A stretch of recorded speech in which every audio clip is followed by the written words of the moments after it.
Well, here is my final evidence. My name is Victor Manuel Sánchez León. I'm going to talk about different concepts like globalization, terrorism, unipolar world, and the digital era. We may begin. So, first of all, we are going to talk about some events since the crisis of the socialist group to nowadays. So, first of all, it needs to be the fall of the Berlin Wall. It was built with the purpose of keeping the Western fascists entering to the East Germany. It was a difficulty to pass to the east from west to east and east to west. In the November 9, 1989, the East German Communist Party announced that the citizens of the German Democratic Republic could cross the border whenever they pleased. The people of Berlin gathered in masses, used tools they had, and began dismantling this wall. This wall is there as a touristic place and to remember how this crisis begins. Then we have the Yugoslav Wars. They were ethnic conflicts that happened from the 1991 to the 2001 in the territory of Yugoslavia. These wars made easier the breakup of the country when its constituted republics declared their independence. Also, the wars are considered to be a series of separate but related military conflicts which occurred and affect most of the former Yugoslav republics. Then after that, the Persian Gulf War. It was a huge conflict that started on August 2, 1990 and was originated by Saddam Hussein, the president of Iraq, when he decided to invade Kuwait without public reason. The Iraqi troops crossed the border and took control of the small country. After that, the invasion was denounced to the NATO, but Saddam ignored the threats and the economic sanctions, and he continued his invasion. With this with this war, the United States declared himself as the leader of the world, leading the troops to beware the Iraqi troops. Then we have the development of the internet and the World Wide Web. The internet revolutionized the computer and communication world. Nowadays, it is an important mechanism for information dissemination and a medium for collaboration and interaction between the people around the world. It had a big impact change in education and in labor and personal levels of the society life. And the recent ones are catastrophes and terrorist attacks. And the first one is on the Twin Towers on September 11, 2001. It was made by the Islamic extremist group Al Qaeda that hijacked 4 airlines and carried out suicide attacks against specific targets in the United States. 2 airplanes crashed against the Twin Towers. The third one crashed against the Pentagon, and the fourth one was on Pennsylvania. Then the IT earthquake. This is a big catastrophe that occurred on January 12, 2010 in IT. It measured seat 7.0 on the Richter scale and was the most aggressive on the story of IT. This earthquake killed more than 1,600,000 people, according to Jean Max Berley. And the final one and the most recent one was the terrorist attack on Paris. It was it happened the night of November 13, 2015 in Paris. The city suffered a series of terrorist attacks that occurred in 5 different places with bombs and shoots. It started near with a bomb near the Stadium of France in Saint Denis, and followed by little bombings and shootings at cafes, restaurants, and also a music venue in the city. Well then, we may start with some concepts and some questions. First of all, the globalization. This is a phenomenon that brought the exchange of goods, products, information, knowledge, and culture to the whole world. It makes, as consequence, advances on technology, communication, science, transport, and industry. Globalization is both a catalyst and a consequence of human progress. It is also a messy process that requires some adjustments because it creates significant changes and problems. And the question is, why did globalization emerge? And this phenomenon has led to the development in technology, improving trade, and opening of capital markets.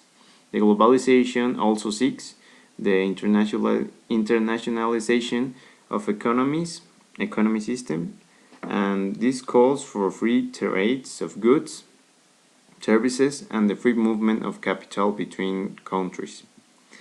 Then, the next concept is terrorism. Terrorism is literally the use of violence to create a general atmosphere of fear and horror on the population for specific reasons. It has been used through all history by political organizations, nationalistic groups, ethnic and revolutionary people to reach their goals.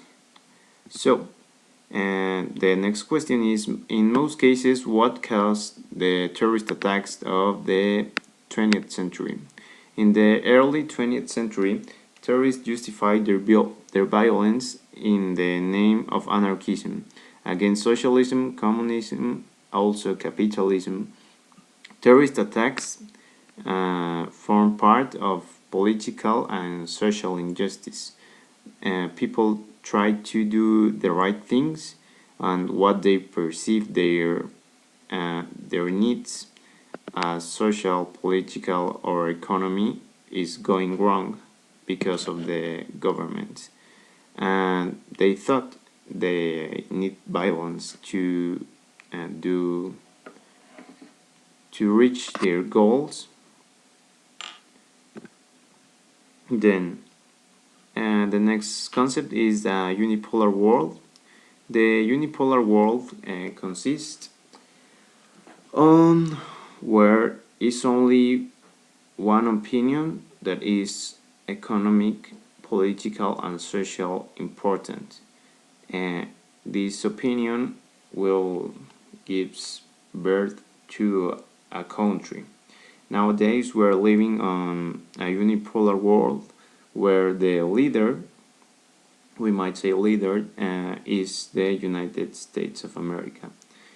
And this is because of the ability of that country to take the important economic decisions on the world, persuade other countries to use their their own socioeconomic system as well as follow their politics and influence their culture. Next one is, how does the end of the Cold War relate with the unipolar world? The Cold War is considered as a peaceful period in history because of the absence of wars between the major powers. The bipolar balance of the powers was also a problem between East and West. We're talking about the Soviet Union and the United States of America. And these superpowers support different sides in conflicts during the Cold War, especially in Africa and Asia, which were the battlegrounds of rivalry between these two blocs is big.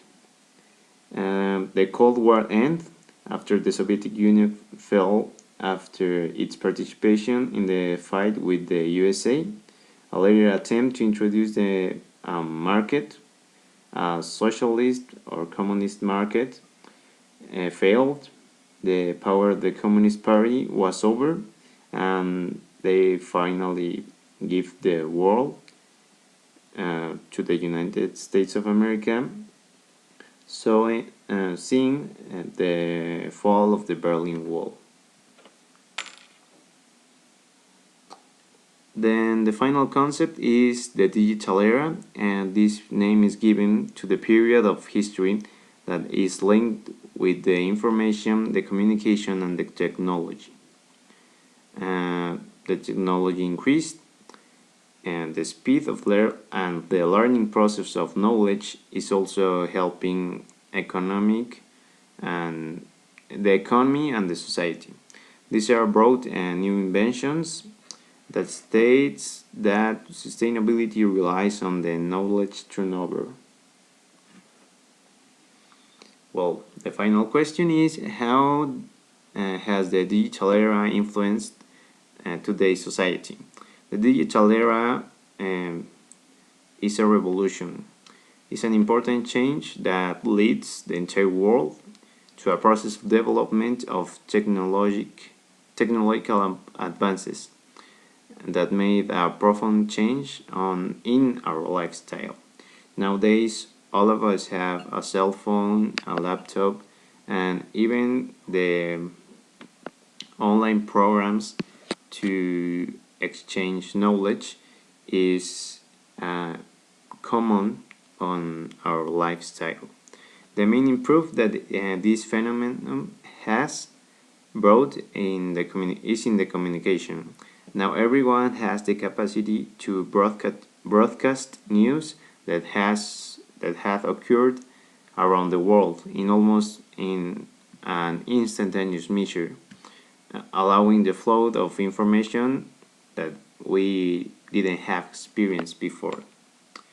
Now we have our little my little reflection. In the last decades, the world changed a lot, and the globalization emerged and became stronger. The technology increased, and communication in social media is part of our daily lives. But all of this has a repercussion, like the need of more sources, like oil, and the world leaders like USA or Russia do not count with a big amount of it. So they feel the need to get these sources of other countries like Mexico or Middle East. They create things like NAFTA, the North American Free Trade Agreement, to take advantage of their needs and our needs. When this happens, people start to move and protect what they think and their property, their property, and it is how war begins.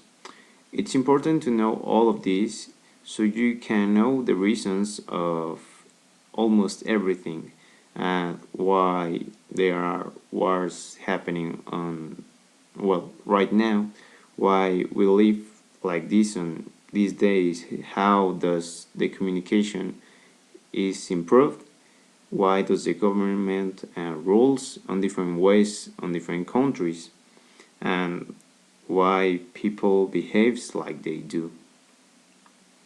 So this is the final evidence. Here are my references I have from the different pages I get this information. This is the bibliographies. I hope you enjoy the video. I think it's all for me for today.